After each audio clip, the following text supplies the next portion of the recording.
Good afternoon, ladies and gentlemen, and a warm welcome to this MADE event, which is Market Access for Digital Entrepreneurs. My name is Billy Bukako. I am the head of incubation at the Small Enterprise Development Agency, who, amongst other functions, fund about 152 incubators across the country. The Market Access for Digital Entrepreneurs series is a learning platform where during this series we listen to your needs and bring you insights and expertise to better understand pathways, market access and commercialization in strategic sectors from experts and successful entrepreneurs. So we shape the events according to the relevance of one of the key issues of all entrepreneurs, especially startups, which is marketing. The offering, the company, and getting the right message to the audience. So on a small budget, it is especially difficult for entrepreneurs to be able to exercise this. So often entrepreneurs will have to do marketing in-house and cannot afford the luxury of big marketing agencies. Business owners therefore need to equip themselves with the knowledge to implement their own marketing. So our webinar today is about social media and key principles and guidance on how to master it. You'll agree with me, whether in our personal capacity or as a business person, we cannot ignore social media. It is a handy and useful marketing and communication channel, especially for businesses with smaller budget. So everyone has access to social media. I have it, you have it. And from that point of view, everybody is able to use it. But good marketing principles still apply, right? Like every medium in social media, you need to take a message according to your product, your strategy, your audience, and what you want to achieve at the end of the day. So social media, in that case, can be relentless as it provides comments and feedback in real time. So often business owners are reluctant to use it. And to help us crack this today, we have Lizzie van Niekerk, who will share her expert insights on how to use social media to best market your business. And this is based on her experience with 80 big brands across the country and her journey with many brands of smaller businesses. Lizzie has in the past few years dedicated her focus and career to helping small businesses grow through social media. Lizzie van Niekerk started her career in digital marketing in 2012 and has been in love with social media ever since. Armed with a natural curiosity for an ever-evolving industry, she immersed herself in online courses, slowly molded herself into a strategist, designer, media specialist, and content in small corporations and communication agencies. For the last 4 years, she has been running her own digital marketing agency called Little Rabbit Digital, focused on providing big agency experience to small businesses in South Africa like yourselves. Lizzie has worked in nearly every sector imaginable, and as a result, brings a great wealth of knowledge in both business to consumer space. So in her presentation today, she will show us how to develop or fine-tune our social media strategies for our respective companies. And this she will do through identifying the right platforms for your target audience based on your offering and brand priorities. Also creating content that reflects your unique business proposition and that drives sales in meaningful connections. She'll also try to help us strike the tone and plan how you need to post what your audience needs to hear to create message consistency. She will also assist us with optimizing and linking social media campaigns to drive a call to action that creates new customers, as well as to stay abreast of the latest social media trends and tools. As you would agree, we've got AI, we've got all these other tools, and I'm hoping that Lizzie will be able to assist us to crack those. So Lizzie will be presenting for the next hour. You will have the opportunity to ask Lizzie after each section some questions, and then again at the end of the webinar. So please, you are encouraged to post your questions in the Q&A. However, before we start, I would like to acknowledge our partners for this series and thank them in today's event. First of all, we would like to thank the European Union, who has funded the Market Access for Digital Entrepreneurs series of events, along with other incubation support that we still enjoy from them. Really, really appreciate the help that we get from them. I would also like to thank the Ecosystem Development for Small Enterprise, which is the EDSE program under the leadership of the Department of Business. These guys are doing amazing work, and they have organized this event, and I would like to thank Carla and Tatenda and the team for all of their hard work. At this point, I am going to hand over to Lizzie van Niekerk from Little Rabbit Digital to take it away and knock us off. Over to you, Lizzie. Thank you. Thank you so much for that wonderful introduction, Billy. I really appreciate it. And thank you so much for having me here. I am very passionate about two things in life. And when it comes to business, it's small businesses and teaching. I have a belief that it's just a random thought until it's shared and then it becomes knowledge. So I love doing that. Let me pull up my screen and we can start our magical journey today. Welcome, everybody, and thank you very much for taking the time to come and join us and my random ramblings for an hour. And I really hope that I'm going to leave you inspired and curious, like I am, about the world of digital. I just want to get this thing to not do that. Share. There we go. Please tell me you can see the screen and not my presenter screen. Billy, can you just confirm that? Yes, Carla, we can see you and your screen. You may go ahead. Thank you. Okay, wonderful. All right, so Little Rabbit is my little agency. Like Billy said, this started just over 7 years ago when I was employed as the head of social and digital media for an agency in Johannesburg. So working in digital for a very long time, before Instagram even existed, I was working in digital marketing, and I absolutely fell into it by accident and then lost my heart and fell in love. So I have been working in it for a very long time. 7 years ago, I started Little Rabbit as a side hustle, and then 5 years ago, took the plunge and became a business owner, and I've been doing this full time for the last 5 years. Within those 5 years, this is me. My little business has grown, and my Little Rabbit has gotten a few sisters and brothers along the way. So my main company at the moment is called The Rabbit Brands, and within that sits Little Rabbit, which is still my #1 passion and priority that takes care of the SMEs of our beautiful country.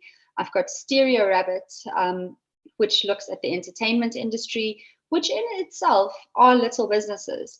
If you're a band, you're a business, and then a musician.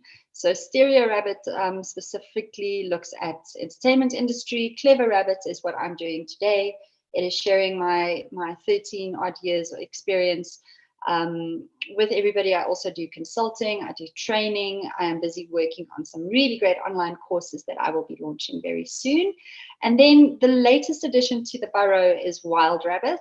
I have a wild heart and I love traveling and I love the bush. So Wild Rabbit is my tourism focused agency that has now popped up. It's 2 weeks old. It's still fresh. So that is me and all of my rabbits. A little bit of my pedigree. These are some of the brands that I have worked with, not at the big agencies. These are my rabbit brands, which I'm very, very proud of. They range all the way from my bands. Like I said, I've got a play therapy practice. I've got a guy that does NFTs through NFCs, very confusing, all the way in California, that I really, I love working with him unless we have to meet because he's 9 hours behind me. So our status calls take place at 11 o'clock at night, but I don't mind because it's really fun working with him. I have sold everything from condoms to couches in the 13 years that I've been doing this, and I never say no to a client. So at the moment I'm doing pool technology all the way to luxury fridges. I'm working on TV shows. I've got a fashion brand. I've got a safari brand, everything. So very, very happy with the current stable of people. The reason why I am talking to you today is because I am you. I am a small business. So this is very ironic because I only went to bed at 2 a.m. But I understand what it is to be a small business. As much as I market other people, I also need to market myself. And I understand the the absolute terror that comes with promoting yourself and getting your service out there. I am still a very small business compared to the agencies like Ogilvy, like WPP. I'm a tiny fish in this big pond. So I get you and I understand you and I want to speak your language. And that is the essence and the reason why I started Little Rabbit 7 years ago. I saw, sitting in this big agency, saw small businesses like yourself come in, and I was being asked to quote as the head of my department. And my hour alone, which had to feature on all the invoices, was almost 2,500 Rand. Now show me a business that spends 2,500 Rand for one person to look at their stuff for 10 minutes a month. It wasn't possible. So my heart bled for these companies that never actually converted into clients. I never saw them come back into the agency. And I decided, you know what? Somebody needs to take care of the next big businesses. Because if you invest in the small business today, they become the big clients for the big agencies a few years down the line. So actually, I'm doing them a favor. So let's look at digital marketing. This is what we are here for. Pens and papers ready. Let's start on this wild and wonderful adventure. I am going to try and teach you as much as possible. I talk really fast. I'm very sorry about that. My dad has said to me on a few occasions that he cannot understand a word that I'm saying because I speak too fast. So if at any point, please raise your hand, flag one of the other colleagues, and just tell Lizzie to slow down. So digital marketing, what is it? It's a group of people that's gathering on a platform in a space. What do we call that? It's a party. It's really that easy. It's a party. You are trying to throw the ultimate party and get the coolest people there and try and make this a memorable space, a memorable event. And as soon as you think of it like that, it becomes a lot less scary and a lot easier to manage. So we want to throw a party. What do we need to do? Step one, create the perfect environment, right? You find a venue, which is our platforms. How many people look at social media and think, okay, I have to be here, I have to be there, I have to be everywhere. What are my options? How many of you think that Facebook, Instagram, Twitter, those are the only ones? It's quite a few. Yes, right there where you're sitting. I can't see you, just nod. These are your options, guys. Yes, this is really the amount of social media platforms available today. Okay, Google Plus died a very sad death, which we are very kind of grateful for in the industry. But all of these things are considered social media platforms. And this is where I see the wheels come off. Whenever I consult small businesses, the first thing I look at, I call it a SOS. It's called a state of social. I go in, I look at your platforms, I look at where you are, and everybody keeps telling me, but Liz, we need to be everywhere. You don't. You really don't need to be everywhere. And this is where digital marketing becomes extremely overwhelming, because you have this idea as a small business that you need to have a presence absolutely everywhere. You don't. That's the secret. The secret's out.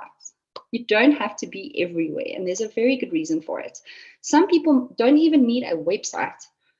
You only need one or two platforms. So you are spending tremendous amount of time and energy and money, because websites don't come cheap, on things that you essentially don't need and that you're not going to need for the first few years of your business. So when I was in a very fortunate position, and I am very grateful for the curiosity that I've been blessed with in life, I have taught myself absolutely everything that I know today. As I am sitting here, I have a very questionable matric certificate from Polokwane High School. I wanted to play sports. I hated school. I absolutely hated school. I wanted to be on the sports fields, all of that. But the one thing I always had was curiosity. So I taught myself everything I know today. I didn't study marketing. I don't have a degree in anything. The only thing I have is curiosity. So I taught myself how to build websites. I taught myself how to graphic design. All of it with this thing, YouTube. I YouTubed my way to where I am today, and the will to want to. So you can teach yourself how to build a website, which is going to save you a cost. if you want to. If you need to, not if you want to, if you need to, then you're going to start looking at all these other platforms and you're going to unpack it and decide who you want to talk to. So when you look at your social media platforms, it's very important to look at your product and not your people. So you are selling a problem, or you're selling a solution to a problem. So what you need to do is not sell the solution. You need to sell the problem, because the problem is a lot more relatable than the solution. So figure out where people are complaining about the problem they are having that you have the solution to, because that's the platform you need to be on. So if you look at platforms like People, I love comparing the social media platforms to a family dinner. So you have the brother with the MBA that cannot shut up about the fact that he has an MBA, that's LinkedIn. You have the little sister that is constantly changing her outfit, talking about how great her lipstick is and what shade of makeup she's wearing today. That's TikTok and Instagram. Those are your beauty brands. Those are your fun, your food, very chatty. Then you have Twitter. Twitter is the very opinionated uncle in the corner, always has something to say about everything, thinks that he knows everything because somebody told him something. That's Twitter. Very, very irritable platform. There's very few brands that actually belong on Twitter. So Facebook is the mom and dad. They are the safe players. They're there. They kind of have an interest in everybody, but they're the older kind of generation. It's not as fast moving as all of the other platforms. If you look at the demographics on these platforms, they all very much sit within the current 30 odd range, but then they have these peaks. TikTok has a peak in the 18 to 25-year-olds, but also the older people. Then you look at not within only the age demographics, you look at the actual like demographics of it.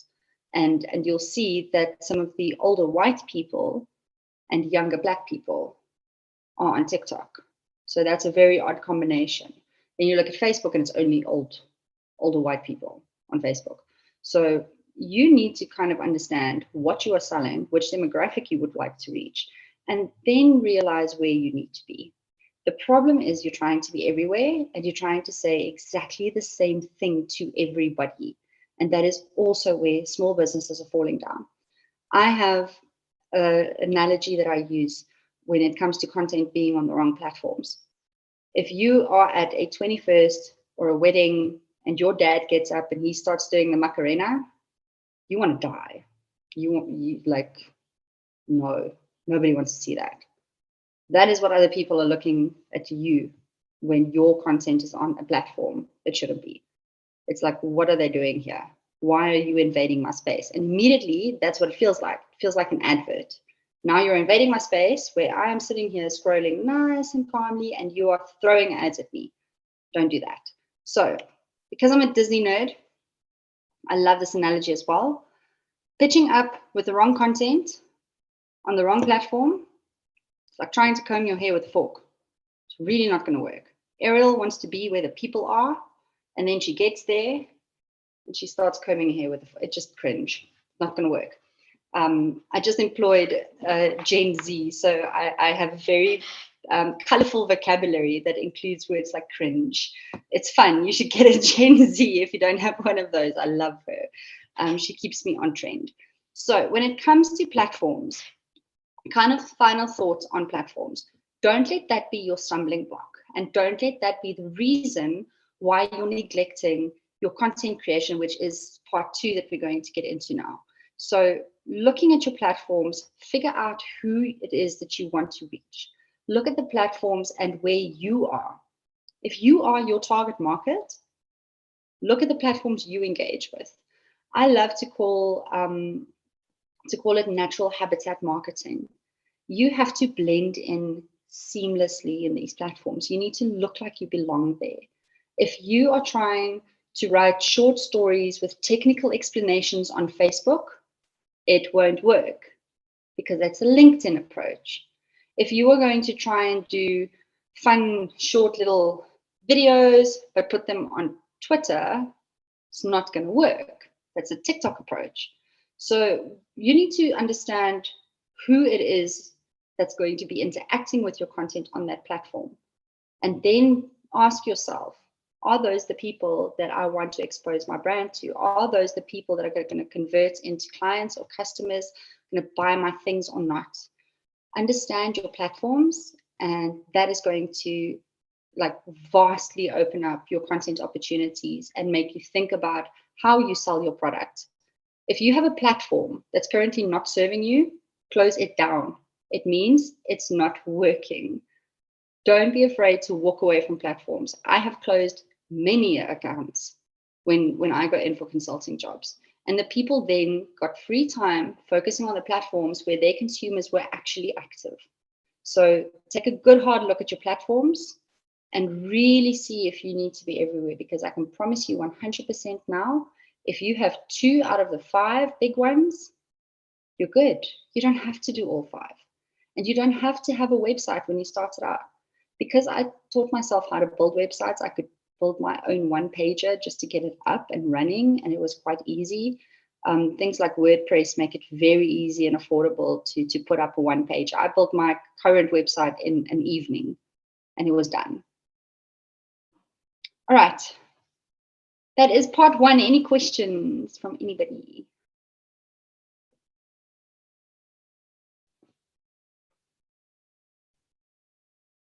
Carla? Billy? Hi, sorry. Please do carry on, Lizzie. Okay, great. It seems that we may have some participants who were either joining through the live. Just wanted to let them know that it's a bit slow. It's not an audio issue. And if you are joining through the link and you're experiencing an audio issue, please do try and look at it from your settings.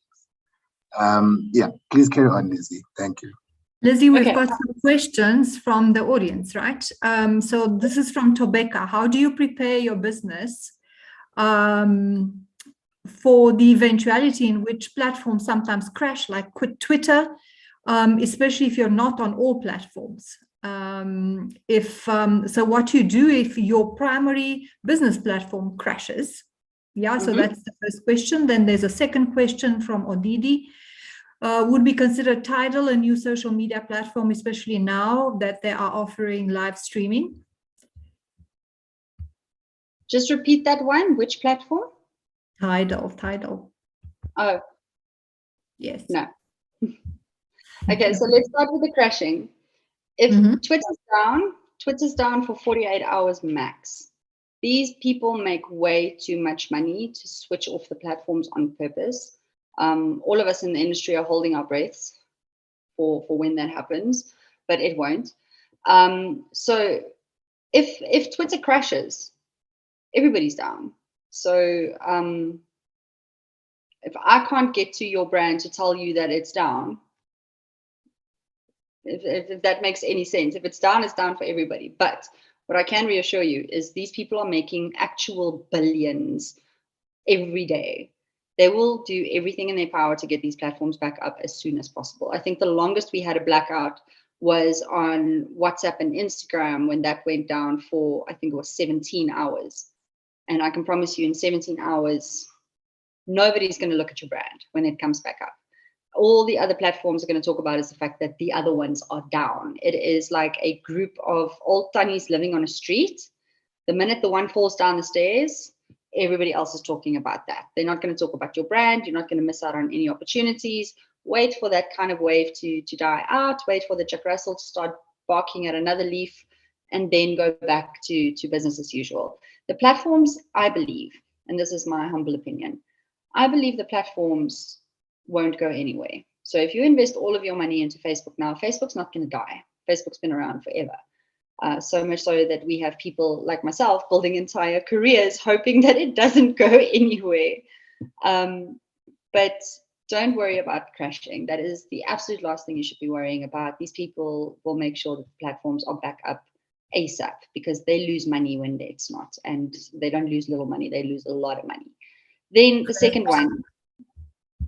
We've got quite a few questions. Let me quickly answer the second one. So all the platforms are offering live streaming. I I don't like making predictions because I had to eat my hat last year when I said TikTok wasn't going to go anywhere in this country, and now I am addicted to it and included in every single strategy that I prepare. So new platforms are going to come, new platforms are going to go. Stick to the ones that are currently working and where the people are. Don't try and be a trendsetter in that regard, because you're going to pitch up to this new platform and nobody else is going to be there. You're going to invest time that could have been spent working on platforms that actually has an audience and that people understand. So these platforms love to mimic each other. So as soon as Instagram releases something, TikTok's going to follow. As soon as TikTok releases something, Instagram's going to follow, because they're in this constant battle for users. Don't spend too much time when new platforms pop up, because the rest of the sheep still need to get there. Rather focus on where they are now. And that would be my advice. Okay, that's great. Let me just go to more questions, and there are quite a lot of them. Okay, a question from somebody who is in mining, right? And he or she sells through tenders, right? And that's a typical sort of B2B thing. How does he get into that network via social media? LinkedIn. LinkedIn is your B2B platform. LinkedIn is the platform out of all of them that I hate the most, but it is for a business to business, a business to business. It is the best platform because that's where your big guy sits. So especially if you're in the business of tenders and those type of things, that is where the CEOs hang out. So like I said earlier, if you look at the dinner table, that's the brother with the MBA. So you want to head over to LinkedIn. You want to make sure that you are active in the right groups. Go find LinkedIn groups that speak about your industry, things that are relevant to your industry, and get involved in those conversations, because that makes you visible. Then find relatable content to your industry. Share it there so you can look like you know what you're talking about. Not make you look like, just show them you look like you know what you're talking about. Fabulous. I just want to make sure that we're getting to as many questions as possible. So we have Google, which is asking how much money should businesses put into social media?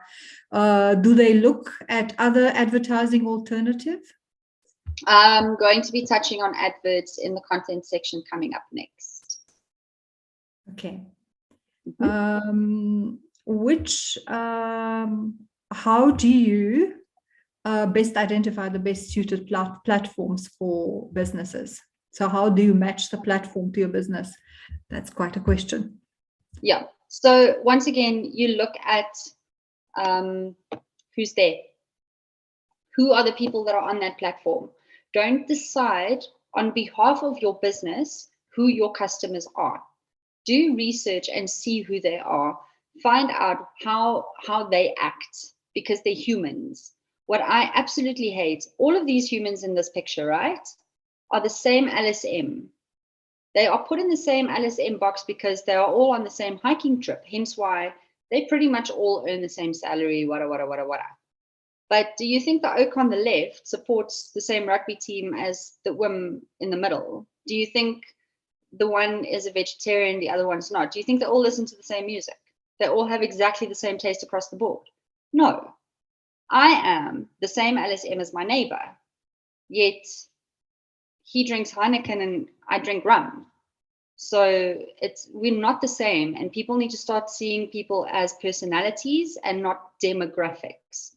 So the minute you stop looking at the demographics and you look at the type of people that's on there, spend some time on the platform, see what kind of content is being shared, see if there's other people and some of your competitors, what they are doing on those platforms, and then decide whether or not that is the right platform for you.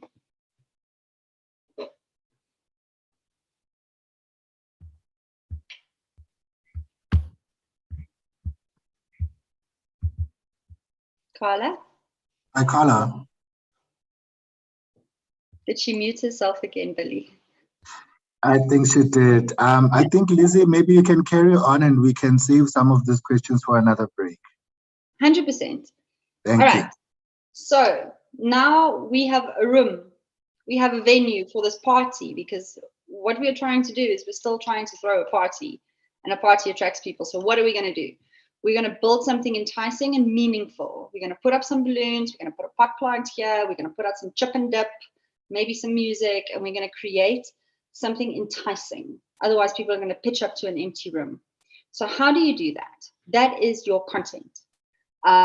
The main reason for content and for getting people to this party, what do you want to do? You essentially want to build meaningful connections, because through meaningful connections, you can build a brand that is trusted, a brand that is known, and a brand that's really going to stand out. So how do we do this? Content builds relationships. Relationships are built on trust, and trust drives revenue. So everything ties back into what you are saying. So the people are here, they're at the party. What are you doing? You need to give them something cool. Okay. Really easy.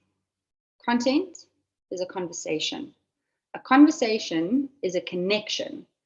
A connection, when done properly, instills emotion, and an emotion creates loyalty. And that is how you ride this whole little train down to creating content that is actually building brand loyalty and keeping people at your party. If I pitch up at a party and it's boring, or it doesn't relate to me, or the people are a little weird, I'm going to leave. There's no loyalty. But if you can start a conversation with me that creates a connection, instills an emotion, I'm going to stay there, because now I'm part of it. I am in it. And that is how your content needs to be. So throughout the years, and everybody I've worked with knows Liz 4 R's. Relevant, reliable, relatable, and real. This is what you need to aim for when you create any piece of content, whether it is a social media post, whether it is a paragraph on your website, a one-liner on your flyer.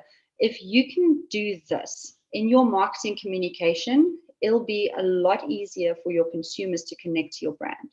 You need to be relevant. When the Super Bowl hit, the amount of people that was on that trend, incredible. Everybody was doing the little flappy dance. Why? Because it was relevant. Brands were trying to force fit things into the Super Bowl because it blew up. Some people got it right, others didn't, but at least they tried. It needs to be reliable. So I need to have a track record that you know what you're talking about. So every now and then, I don't like talking about some, like, I'm not a bragger in any way, but I leave that for people like Billy that intro me, and then I go, you see, this chick sounds cool. Oh no, wait, that's me. So you need to show your pedigree every now and then, because that makes you reliable. You would not be here listening to me if it wasn't for my pedigree. If they just said there's this crazy chick with purple hair that's going to give you a bunch of slides, you wouldn't have pitched, right? But reliability is through your legacy. If your company has been around for a while, if you have a certain amount of experience that you bring to the table, if you've got qualifications in what you do, if you've got big clients under your belt. Why do you think I start with a slide that shows brands like Prime Circle, like Mnet, like those things? Like, those are the things that instill reliability. Then you need to be relatable. If you're going to speak to single moms, understand single moms.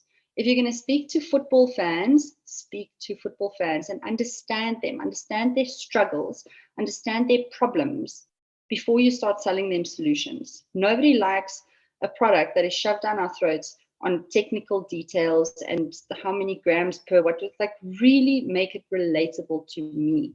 And then real. Show the dark side. Show the struggles. A lot of my social content on Rabbit is videos of me sitting here at 2 a.m. working, because that's the hustle. Through that, I am showcasing that I'm real. It is relatable to other business owners who's trying to do stuff. It's relevant because we're all going through a tough time at the moment. And it's reliable because, well, I'm reliable. But Lizzie's 4 R's will never ever steer you wrong if you look at the content. Real people on brands as well. If you showcase the people behind the scenes, I have seen this in every single brand that I've worked on. We can do the most beautifully designed posts and then put a picture up of an actual human, and not a Shutterstock human, the people that work there. It outperforms every other piece of content by 4 or 5 times because people want to see the real business. I am the real business. That's why my face is all over my Instagram. And that's why I told my girls last week to do a post showing their faces on Instagram, because people buy from people. And the only way you do that is through real content. So now the fun little question. Everybody knows this face. I grew up with this face. This is a really cool fun fact that's going to make you think differently about your content. Mr. Bean has been around for ages. We all know Mr. Bean. If you don't, you need to go and Google it right now. So by yourself right there, usually this is an audience participation and I throw smarties at people if they're right, but nobody's ever right. Can you guess how many episodes of Mr. Bean has been created? Just by yourself, quickly give it a gander. Okay? The answer is only 15.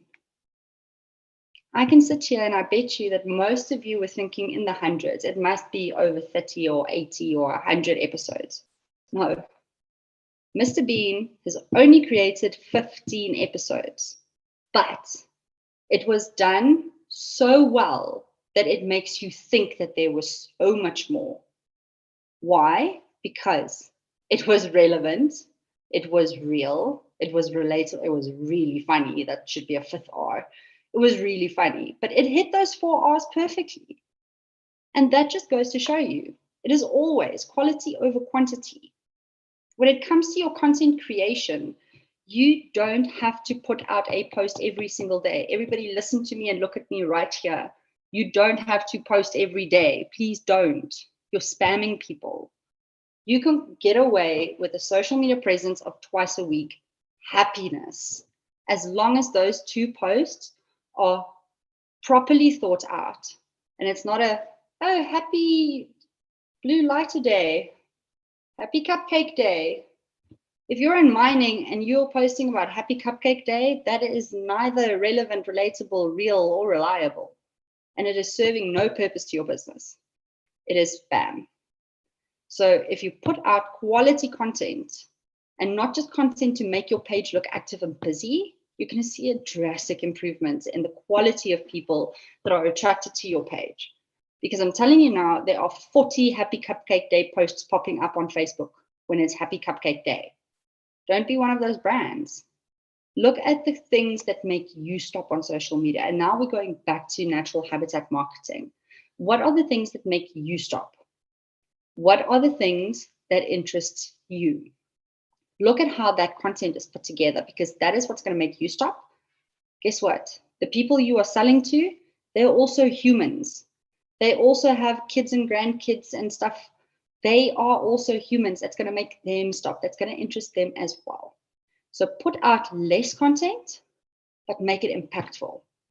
I am very, very passionate about content pillars that are rooted in business objectives. So if you have a content piece, it always needs to speak back to the business. And this is how you write it. This is the anatomy of a content piece for me. You need to write hook, line, and sinker, because that's how you go fishing. I love fishing. So hook, that's the first line in your content copy. Hook them. What is going to make me stop? Let's say I'm Labello. I want to sell this blue Labello, and I need to write a post. My hook, it's winter, so relatable. It's real. Cracked lips. Cracked lips getting the better of you. Is winter leaving your lips looking like the Sahara? That's your hook. That's going to make, yes, that's me. I'm going to stop. Now your line. Feed them your line. What is your solution? Labello hydrate, hydro care. Feels like a fresh burst of water splashed on your face. Hydrates your lips. And then your sinker. Make it sink in. What is the call to action? Gets it here now. Sells it immediately. What people are doing, what I'm seeing people are doing is Did you know that Labello has an SPF 15, so when you go out in the sun, it protects you from, I don't care. I've immediately lost interest in that post. Hook, line, sinker. Perfect. You're relating to me. You're giving me the solution by highlighting the problem that I'm having without telling me you're the solution, and then telling me how to get your solution. Hook, line, and sinker. That's how I write all my content pieces. So now we have cool content, but we need pictures and stuff to put with it. Now you're thinking, yo, Liz, okay, great. Now I can write my own content, but I'm not a graphic designer. I don't have Photoshop and all these fancy things. You don't need them. There are absolutely incredible platforms. As a graphic designer myself, I opened Photoshop for the first time in 3 months last week because it had one feature that I couldn't do on Canva. Canva is one of the best tools. Why? Because it was built by a graphic designer. This girl sits in Australia. She is earning mad bucks, but I love her for this platform. I have been obsessed with Canva since it came out 8 odd years ago that this was launched, and it is getting better and better and better every day. The capabilities that this platform has will make you fire your graphic designer if you have one. I use it every single day. CapCut is my video editor. I have produced videos on CapCut that look like I gave it to a studio. It has got transitions, it's got motion animated text.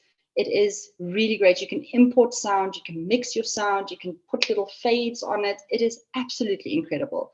With this combination, I refuse to believe that you can't make your own content pieces. It is really, take a Saturday, and again, YouTube is your friend here. We live in such a beautiful age of technology where we can teach each other how to do stuff via videos on YouTube. I have built my entire career off of these 2 lines. You don't have to be good. You just need to be convincing. So remember that. So what is the best content that people are creating right now? Videos. That's the big trend. Everybody is creating videos. What do you spend your time on social media? Do you watch videos or do you look at photos? Again, natural habitat marketing. Go back to how you are consuming social media, because we are selling to people who are also just people. You're probably selling to your neighbor. So videos, because that's what we're watching, right? I lose hours on TikTok. It's a black hole. But videos. So why should we be making videos? This is the only stats I'm going to throw at you. The rest of it is just real streetwise information. I've got a doctorate in streetwise. Okay. Users will retain 95% of a message watched on a video and only 10% read in text. This does not mean you need to put your entire selling proposition in a video. Give them 2 lines, and I'll show you that in 1 second. 85% of videos on Facebook are played without sound. Yet, 80% of Facebook stories that have sound or voiceovers drive better lower funnel results. Why? Because you're scrolling through your feed. The last thing you expect there is a video with sound. I hate it. But on stories, you play it with sound. It's a very strange kind of human behavior. I don't know why. I'm not a psychiatrist. But stories is where it's at. 62% of users said that they've become more interested in a brand after seeing it in stories. So not only are we making videos here, we're making stories. Why stories? Because it looks like TikTok. And TikTok is the new hot chick in the club that everybody wants to buy a drink for. So TikTok and stories is where it's at. I know a bunch of people who are not on social media apart from what? Instagram stories and reels. Then there's YouTube Shorts, which looks exactly like that. Facebook now has reels. Everybody is trying to do what TikTok did, because when TikTok came into the market, it disrupted it. So all the other platforms had to adjust. So that's what I'm saying. If they're going to offer live streaming, give it a few months. The others are going to follow. Believe me, they watch each other very carefully. So, what is the most successful video ever made? The last time I asked this question at a conference, somebody told me Gangnam Style. and somebody told me Mickey Mouse video or whatever. It's not. It's the Avengers Endgame. And it is a video. It's a 3-hour-long video, but it's a video. Why is it the most successful video ever made? Because they spent 400 million making it. It gave them 2.5 billion. If that is not success, I'm giving up right now. I'm going to become a nun. So why was this the most successful video ever made? And if you look at it and you break it down, it is essentially just a whole bunch of small moments and short videos stitched together into a 3-hour-long video. So every scene is a short video that did something. So what did they do? They connected. They connected visually and they connected emotionally. Every single scene in that movie grabbed you either through visuals or through an emotion, and they were what? Relevant, reliable, relatable, and real. So remember when I told you that you didn't need a lot? You just need your hook, line, and sinker. So here's a case study. It's one of my favorite videos. It's unfortunately not one of my favorite teams at the moment. But I love this video for 2 reasons that I'll give you after you've watched it.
It's blue.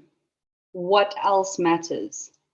If you're a Chelsea fan like me, I want that kit. Do I know what it looks like after that video? No. Do I want it? Yes. Why? Because it connected to me visually and emotionally.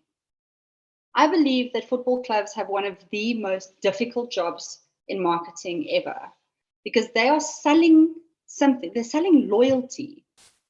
Loyalty that could, and after this season should, be switched almost instantly. But they are selling a product that you can replace for free. It's not like I am an iPhone user and now I'd no longer like iPhone, but it's going to cost me 25,000 Rand to get an Android. No, I can wake up tomorrow and be an Arsenal fan. Please, I won't. But I can. So they are trying to sell loyalty. And how do you do that?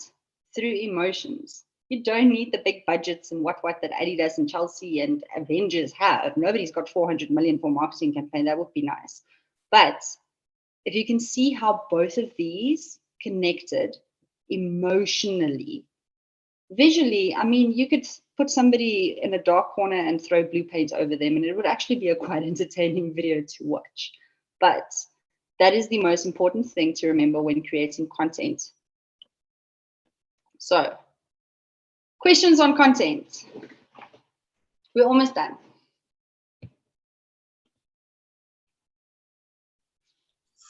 Okay. Hi, I don't know if you'd like to start with the ones that we had stopped at, where we had stopped at, Lizzie? Sure. Okay, so the first one is, how do you keep up with algorithms? This is from Mandy Chibambo. they're always changing on the different social media platforms. Maybe let me give you like 3 at a time. Sure. For the economy of time, yes. Okay, and then Homoto is asking, can she tell us about how a startup that is looking to attract nearby customers online in our country's state of lack of internet access, especially if the customers themselves aren't, how do we make it easier for them to get into the internet loop? Okay. Okay. And then I think there was one around what's the best way to make research with social content. So I'll stop there and then I'll give you the next 3. Over to you, Lizzie. Okay, sure. So let's start with the algorithms. Can I tell you honestly, we don't even understand them. Zuckerberg wakes up every morning and decides to put this thing over there and this thing over there. So I would not spend too much time on the algorithms. When you go back to the basics, which is your human interaction, and look at when you are online, I'm telling you, that's when everybody else is online. So when do you scroll? First thing in the morning, afternoon break for tea or lunch, and in the evenings when you get home, while you wait for dinner, before you get into bed. That's when everybody else is doing it as well. So stop looking at the technicalities of social, because that's where people get stuck. It's called social. So we need to look at the social element of it, which is how we act on it. We keep forgetting that we are consumers to other brands. So do you think they worried about when we're online? Like we're worried about when everybody else is online. Everybody else is online at the same time. In the morning, and fight me on this, in the afternoon, and in the evening. So I'm not going to tell you that 2:15 on a Tuesday afternoon, but only when the sun is at a certain angle and it hasn't been raining for the last week, is the right time to post. Just post. As long as you don't overpost. So that's the only real thing you can do wrong with the algorithm, is to overpost. But other than that, we're still trying to figure that out, because it's very unpredictable. A lot of these platforms have little things in their analytics where they show you when the best time is to post, but I don't even trust them. I look at how my content acts and how people react. When I opened TikTok, I started doing silly videos on TikTok and I posted them at ARB time. So I would post a video at 11 o'clock at night and another one at 7 o'clock in the morning, exactly the same video, and I'd see how they perform and then go, okay, this makes sense. Once you start using the platform, you can see when the activity is. You can see it in real life and then build an algorithm of your own. We don't have to follow Zuck. Then the next question is how to do research on content. So when you look at your product, look at the problem that it's solving, and then go look at how best you can do that and how best you can highlight this problem and give them the solution. Read up. Like for me, it's different because I work with a lot of different industries. So when I do content research, I need to do quite extensive content research. I was working with a brand that built engines. I don't know anything about engines. I didn't know that there was a water cooled and an air cooled, and then this thing does that. I didn't know that. So for me, I had to do extensive research to first understand the product. Then I had to go and research the market to see what the frustrations in the market are, and if those frustrations are being solved by these engines. And then you put the two together. Now I have a problem that I have the solution to. But people don't often know that they have this problem. So sell the problem first, and then the solution will look natural. So when doing your research, look at the landscape, look at what the problems are, what people are battling with, what their challenges are. Because if you solve that, everybody is selling solutions. But if you highlight the problem, they'll naturally come to you for the solution. And then the final question, the middle one, now I can't remember because I got stuck on the algorithms. Please just repeat that middle question for me again.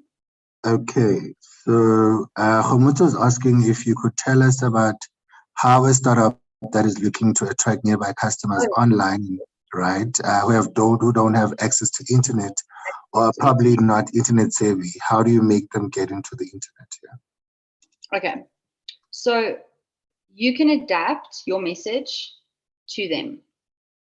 If you have a Facebook or an online campaign, but you are marketing to gogos with like analog phones, then turn the campaign into that. There are clever ways to do that. Turn it into a physical scratch card with the USSD. USSD codes are a great way to get people on analog phones, people with very limited data and internet access, to get them involved in campaigns. That also gives you data gathering. Look at stickers, look at print. That's where it goes off digital. But there are different ways. So you can do hybrid campaigns like that, where you essentially grab both ends of the market. There are very few people that actually still aren't connected to the internet in the country. I think we've really increased our connection, but I'd really like to talk to you about that more later. That's actually, it's a whole other conversation, is doing hybrid campaigns, but it is absolutely 100% possible to do that. Okay. All right. Thanks for that, Lizzie. I'll go on to the next 3 questions. The first one is from Matthew Toloy. How can I practice my Google Analytics skills whilst gaining theoretical skills using social media? Got it. Okay. The next one is also from Khumuto. What does she think the platforms a health and wellness center should be focusing on? Okay, so what platforms should a health and wellness center should be focusing on? Mm-hmm. And then let's see. Okay, so Khunze is in the food business, and the name of the company is Buttered Herbs. And he would like to know which platforms are better for acquiring more clients, individuals, and businesses. And I think you've touched more on that. Maybe I can squeeze in one more question. Mm-hmm. Okay. Do you have tips for people who don't like being in front of the camera, posting your face? I think I would like an answer to that one as well, as I'm one of those people. And this is coming from Odidi Bukashe. Over to you, Lizzie. All right, don't be camera shy. If you've seen what people are doing on TikTok, you'd be like, yo, if you've got the guts to do that. Don't be camera shy, because it's the best thing you can do for your business. I used to be the shyest person in school. I knew what all the classrooms floors, all the hallways floors looked like, because that's what I did. I just walked and I looked at the floor. And now I can comfortably stand in front of 200 people and talk for hours. So it's something that you need to kind of shake. There's unfortunately, it's such a benefit to your business that you can sit there, maybe have a shot or 2 tequilas beforehand before you do that. But there's really, when I say the difference I see in content that shows the actual humans of the business, and not a like all shy or a dab photo. No, I want to see your face. I want to see you in front of your workshop, really proud. That one photo is going to make the world of difference. So maybe like hype yourself up. There's really, the difference is phenomenal. So overcome your fear. And do what's best for your business. Okay, now, how do you upskill yourself with Google Analytics and the social stuff?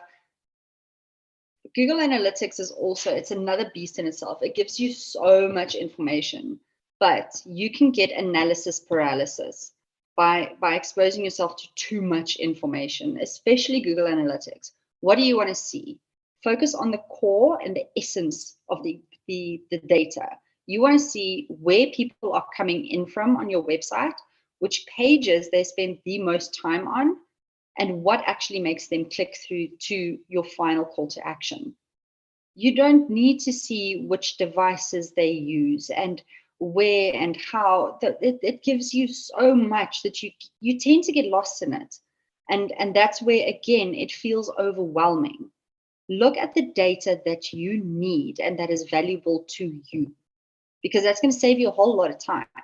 in terms of upskilling yourself, like I said, the internet is a wild, wonderful, and beautiful place. So I have Googled and YouTubed my way through everything.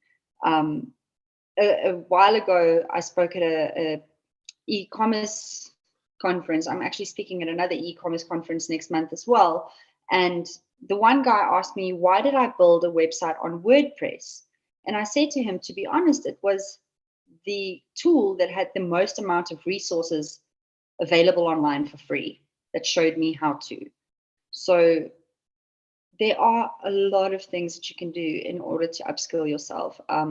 Like I said, I'll be launching my short courses very soon as well. You're welcome to do them. They're going to be bite-sized chunks, so it's not a big, intimidating course that you buy all by itself. It's small little pieces that you're going to buy for that. But don't overwhelm yourself with things that waste time. The one thing I've learned, and this is business owner to business owners, my biggest entrepreneurial mistake was wasting time on stuff that I didn't need to, and diving into pages and pages and pages of analytics where the only thing you need to know is 3 things that you can see on page 1.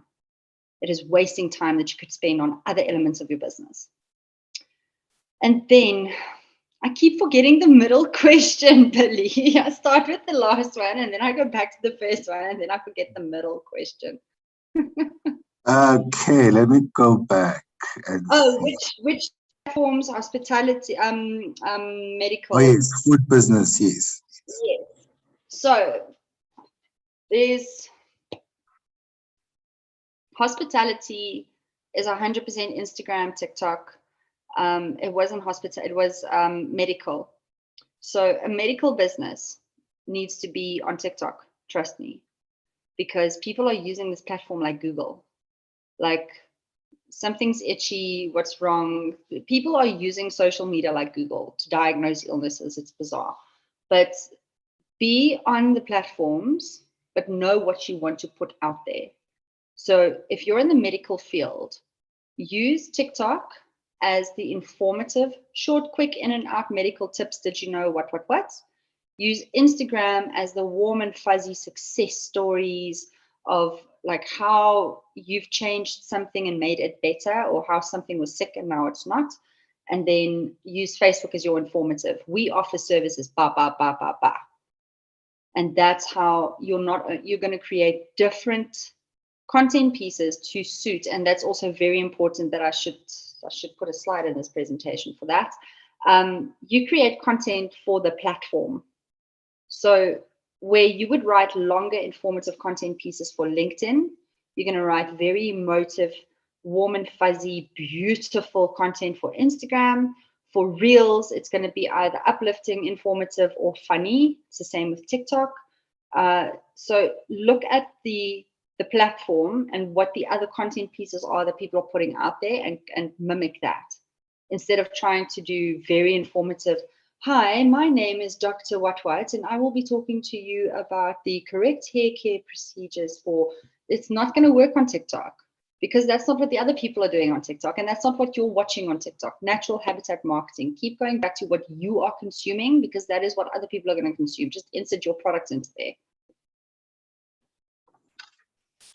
Okay, Lizzie, I think in the interest of time, I'll give you the last 3 questions, but I'd like to first remind every one of our participants that we do have a survey that is now posted on the chat.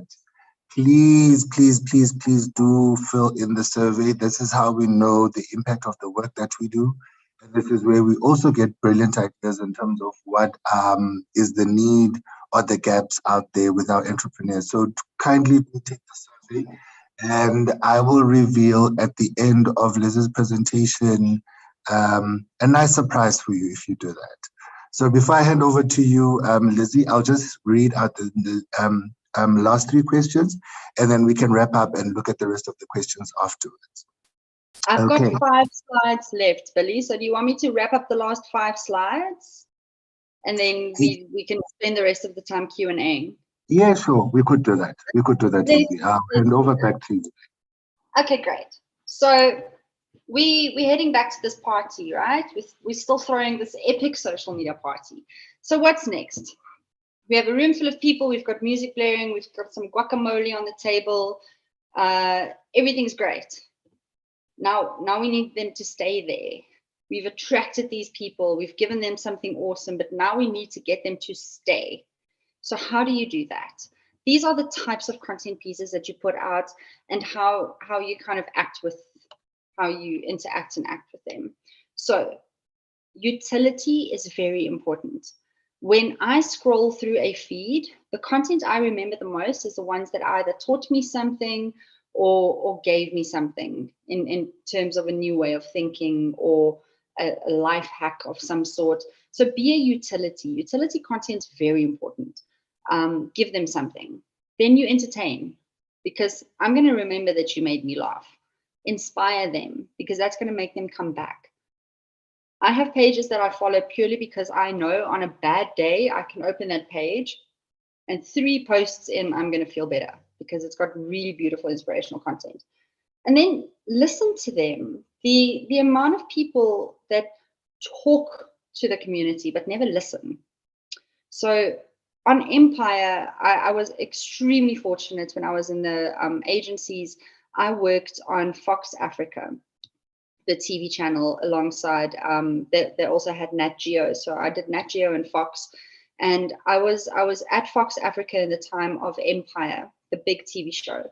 And I got to spend a whole week with Taraji P. Henson and Terrence Howard when they came to South Africa.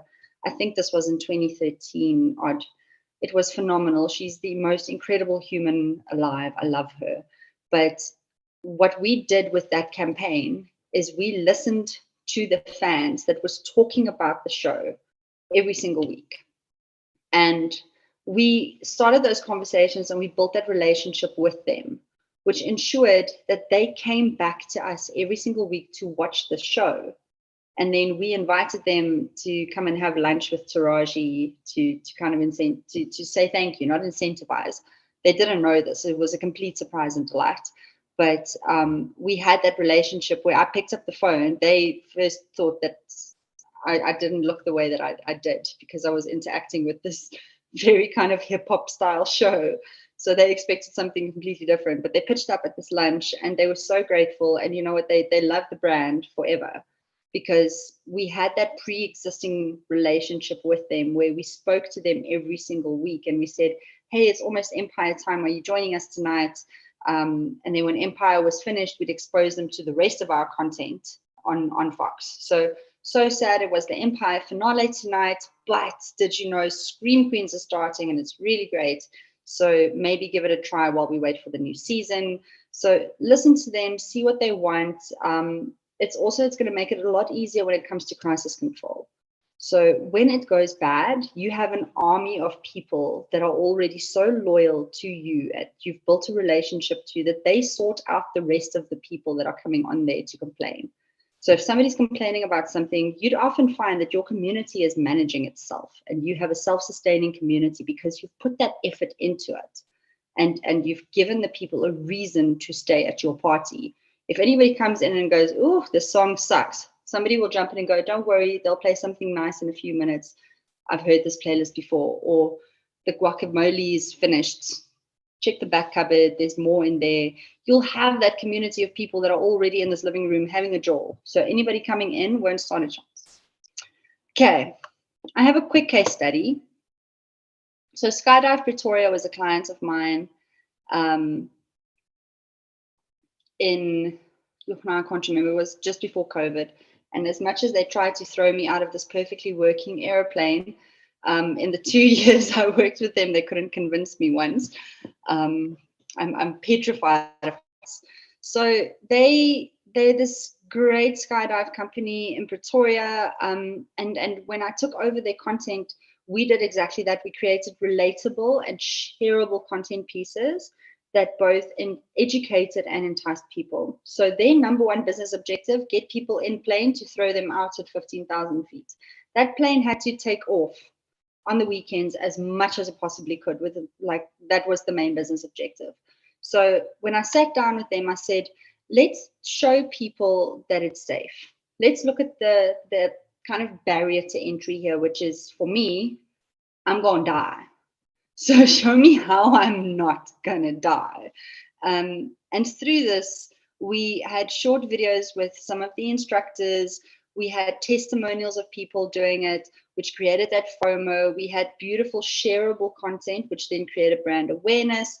And with just two posts a week, like I'm saying, you don't need to post every day.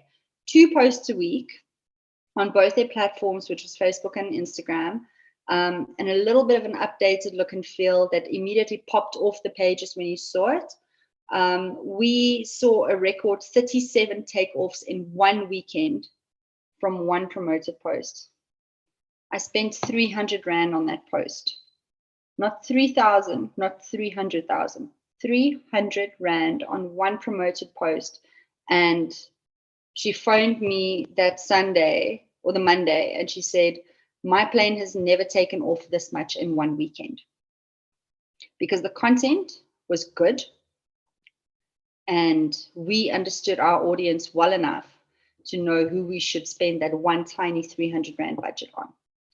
So the total community increased with over 300 followers and engagement with over 2,000 in just the first 3 months after implementing the new strategy. That is organic. It is really not, we spent money on that one post. But what we did was exactly what I was telling you now. And this was also a small business. We invested in our community.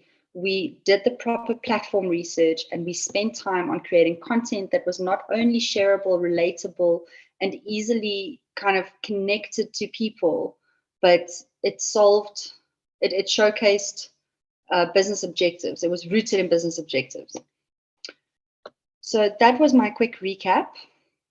And if my entire speech and song and dance, if there's one thing and kind of a golden thread within everything, everything is figure outable. And that is what I would like to leave you with today. So that is me. Thank you so much, Lizzie. I honestly and truly feel that, hi, can you hear me? Yes. Perfect. Now, I just wanted to say thank you so much. I feel like there's a whole new understanding of social media and its potential in marketing our small businesses. There are many practical tips that you've come with for entrepreneurs that they can take away from this session and use immediately. And we would really like to thank you for that, Lizzie. I'm just going to quickly go back to the questions that have been posed. I've also tried to theme some of the questions because some of them, basically contain the same theme. For instance, Kemeleng and Lesego asked a similar question. So Kemeleng would like to know, how does one appeal to emotions when creating a video? But then Lesego asked, you mentioned that you have to connect emotionally with the content that you post. But then that could leave you to be vulnerable to negativity if it's not obviously received in that way. So how do you get over that anxiety and add the emotional aspect? I then have a question from Mary Flora. She says she works, her main business is with female privates. So how does she advertise on the platforms without them removing her adverts? Right. And there was also quite a common one around the difference between e-commerce and digital marketing. Yeah. And then I'll give you one last one. Also, how does one build content for offering online or offline training, and which platforms are rather friendlier for those type of entrepreneurs? I'll hold on there for now and try to look up some more questions. Over to you. Okay, great. So let's start with the anxiety of the emotional content. My babe, I wake up with anxiety every single morning. It is the last thing you need to think of when creating your content. This, to me, means that you are overthinking it, and I need you to take a step back. Social media and negativity around it, when I explain social and trolls, and people are petrified. And that's where I also see a lot of businesses not going online and not exposing their business to the wonderful world that is social and digital marketing, is because they're so scared of these trolls. So when you look at digital marketing, I always explain there's a house with 2 side gates and a little Jack Russell on a mission. So somebody's going to say something, like Dis-Chem is going to do something, or Woolies is going to do something, and they're going to bark, and they're going to be at this little gate, and they're going to, because everybody's barking, until a leaf blows on that side, and they're going to go, whoop, and they're going to bark here, and go for all about what they were barking about 10 minutes ago. The attention span of trolls on social media is a sum total of 10 minutes. So they're going to bark, but it's going to take a hell of a lot for you to actually burn down your business through trolls on social media. So when I say connect emotionally, I need you to focus on on the positive emotions. So I don't think it's going to show vulnerability within your brand. I think it's going to connect to that relatable and the real factor a lot more. So don't overthink it too much. If it gives you the warm and fuzzies, it's going to give somebody else the warm and fuzzies. Unless you're in mining, like somebody asked a question about mining earlier. The thing that you can connect to on mining, and the emotion that you're going to connect to on mining, is money, because that's why people are in mining. It's for the money. So if you're in a fashion brand, you're going to connect to the emotion of feeling beautiful and powerful and that kind of empowerment aspect of it. And that's the emotion you're going to connect to. But don't overthink it too much, because that's where people fall down as well. Is, oh, I need to create so much content. I need to be everywhere. And now what do I say? So take a step back and make it simple. Write your hook, line, and sinker, and keep to your 4 R's, and you'll be perfect. Then the advertising with the privates. I actually did a consulting contract with the, what do they call it? Wow, brain. I'm sorry, it just went like, a cannabis company with the oils, and they had the exact same problem. Facebook is very iffy about it. And that's where I'm saying, if you create content that is good enough and you fall into the right conversations, you won't need to promote it. So we can say things, and that's where clever copywriting also comes in. We can say things without saying them. So if you need help finding very clever copy words, or if you want to use euphemisms, that's immediately going to make it stand out, but also focus on the other end of it that doesn't use the words that Facebook doesn't like. So when we were looking at the cannabis company and their oils, it helps for anxiety. We can't say the CBD oils. There we go. That's the correct 3 letters I needed. The CBD oils. We couldn't say CBD. So what do? Having trouble sleeping at night. We got you. And then the link. Facebook allowed that. I didn't say CBD. I was selling the problem, not the solution. And that's how you bypass a lot of Facebook's really iffy rules. Facebook is actually a bit of a little. Okay. Difference between e-commerce and digital marketing. Digital marketing is me saying, here's a pen on Facebook. E-commerce is saying, here's the store, buy the pen. Click here, it is yours.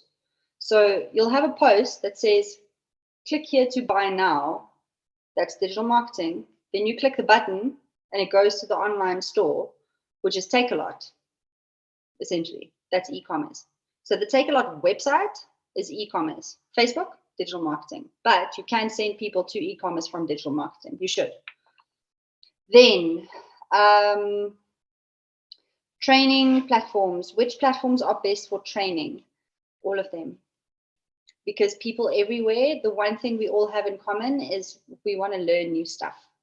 So it just depends on how you package that message. Again, you won't say the same thing on Facebook that you would on Instagram, on TikTok,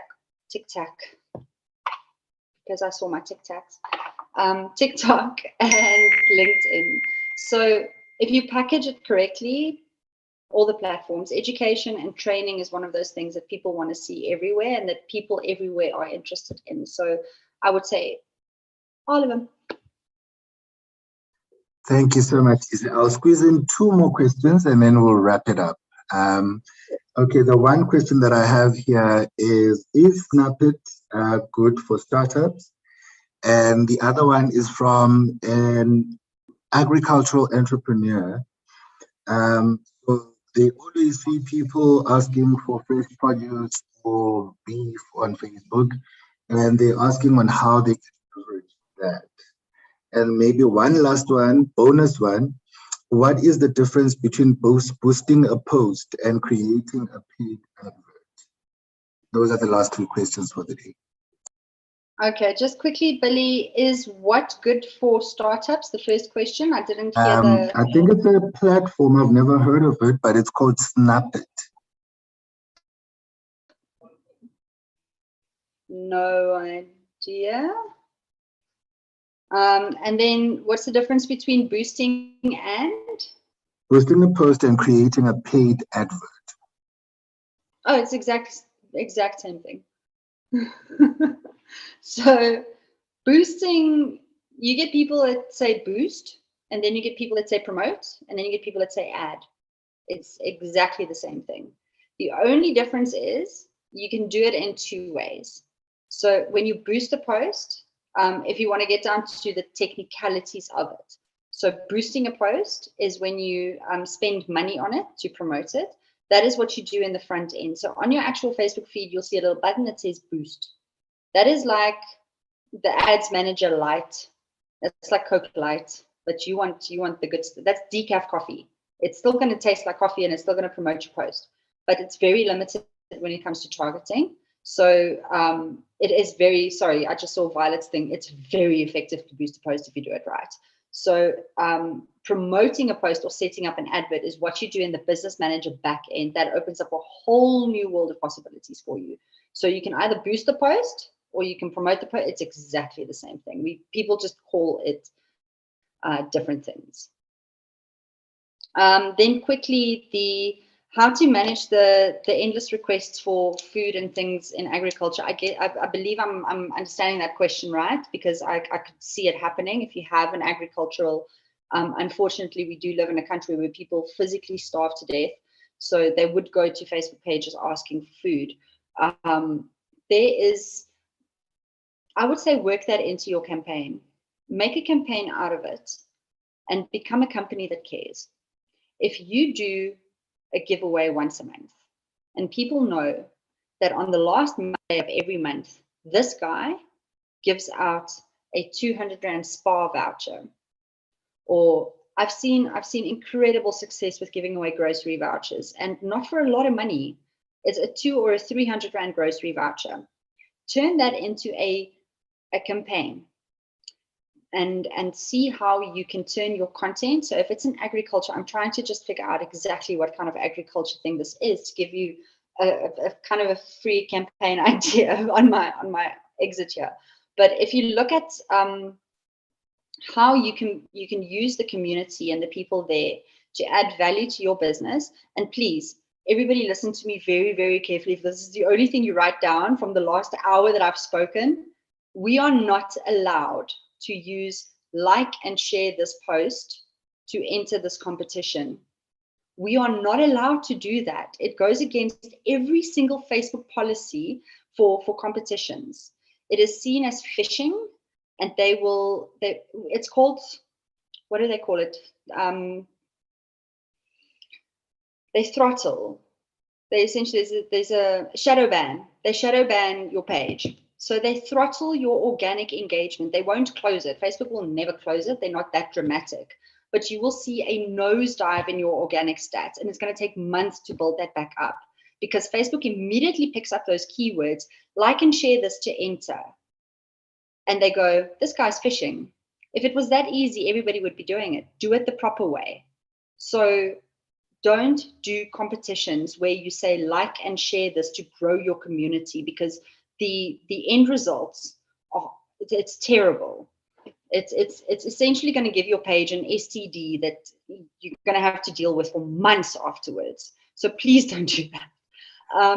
But if you look at turning that into a campaign, getting back to the agriculture, find a campaign that actually all these people coming to you and commenting, if that could add any form of value to your business, turn it into a campaign and become that brand that once a month gives away a grocery voucher worth 300 Rand. If people are coming to you asking for food, don't necessarily give them, you can give them your product. I have no idea what you're selling, but please reach out afterwards and we can work on a campaign together. I'd love to. This sounds very interesting. All right. With just 3 minutes left, ladies and gentlemen, through the generosity of Ms. Lizzie van Niekerk, you will stand a chance, and this is not, you don't have to like or share anything to win. Just please kindly help fill our post-event survey. And the winners will receive a free social media assessment from our expert here today, Ms. Lizzie van Niekerk. Lizzie, I'd like to thank you for generously sharing your experiences on social media and tactics and tips. This has been invaluable knowledge and we all have had access to it. We hope that today's insights and practical guidelines will help every one of you who have attended today in growing their businesses and inspire you to innovation. We have once again had a very informative and inspiring, useful event. I would like to thank our participants for giving us your valuable time and joining us on this journey. We are very grateful to the EU as the funder of these events, my CEDA colleagues, my colleagues at ETSI or EDSE, DB, DSBD, and everyone else for all your contributions. Kindly take the last 2 minutes to please fill our post-event survey so that we are able to bring you beautiful content again. Thank you so much, Lizzie, and thank you to everyone for joining. Thank you so much for having me, Billy. Good luck. May a lot of you win that free social media assessment from Lizzie. And all the best. Cheers. Thanks.